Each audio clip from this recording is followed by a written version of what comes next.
एक टूटे हुए कलश की अनंत कहानी पहाड़ों की गोद में बसा एक शांत मठ था, जहां ज्ञान और करुणा का दीप जलता रहता था। वहां एक युवा भिक्षु रहता था, जिसका नाम था आनंद। आनंद मेधावी था, परंतु उसके मन में अशांति का साया सदैव बना रहता।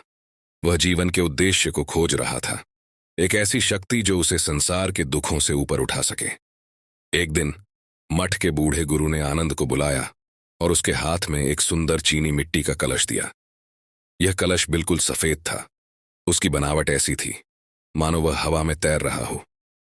गुरु ने कहा, आनंद, इस कलश को लेकर पहाड़ की चोटी पर जाओ और उसे वहां से नीचे गिरा दो। आनंद आश्चर्य में पड़ गया, परंतु उसने गुरु की आज्ञा का पालन किया। उसने पहाड़ की चोटी पर चढ़ाई की और कलश को नीचे फेंक दिया।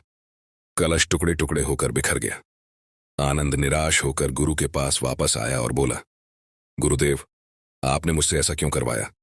मैंने तो सिर्फ आपकी आज्ञा का पालन किया, परंतु अब यह सुंदर कलश नष्ट हो गया है। गुरु ने धीरे से मुस्कुराया और कहा, आनंद, तुमने जो देखा वह सिर्फ टूटे हुए कलश का बाहरी स्वरूप है। अब ध्यान से देखो। गुरु ने अपने कमरे से एक सुनहरा धागा लाया और उसे टूटे हुए कलश के टुकड़ों के बीच बांधना शुरू किया।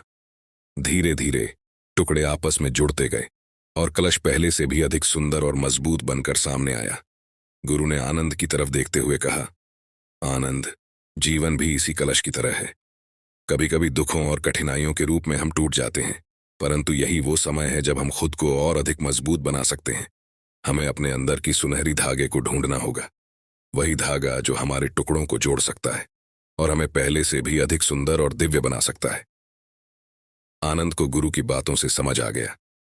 उसने जाना कि जीवन में कठिनाइयां अनिवार्य हैं, परंतु वे ही हमें आत्मनिर्भर और धैर्यवान बनाती हैं। उसने अपने मन की अशांति को त्याग दिया और खुद को सुख दुख में समर्पित कर दिया।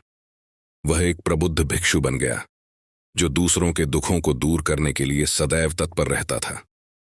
ये कहानी सिर्फ आनंद की नहीं है, ये हर उस व्यक्ति की कहानी है जो जीवन की यात्रा में संघर्ष कर रहा है। हमें याद रखना चाहिए कि टूटना हमें कमजोर नहीं करता, बल्कि वह हमें खुद को और बेहतर बनाने का मौका देता है।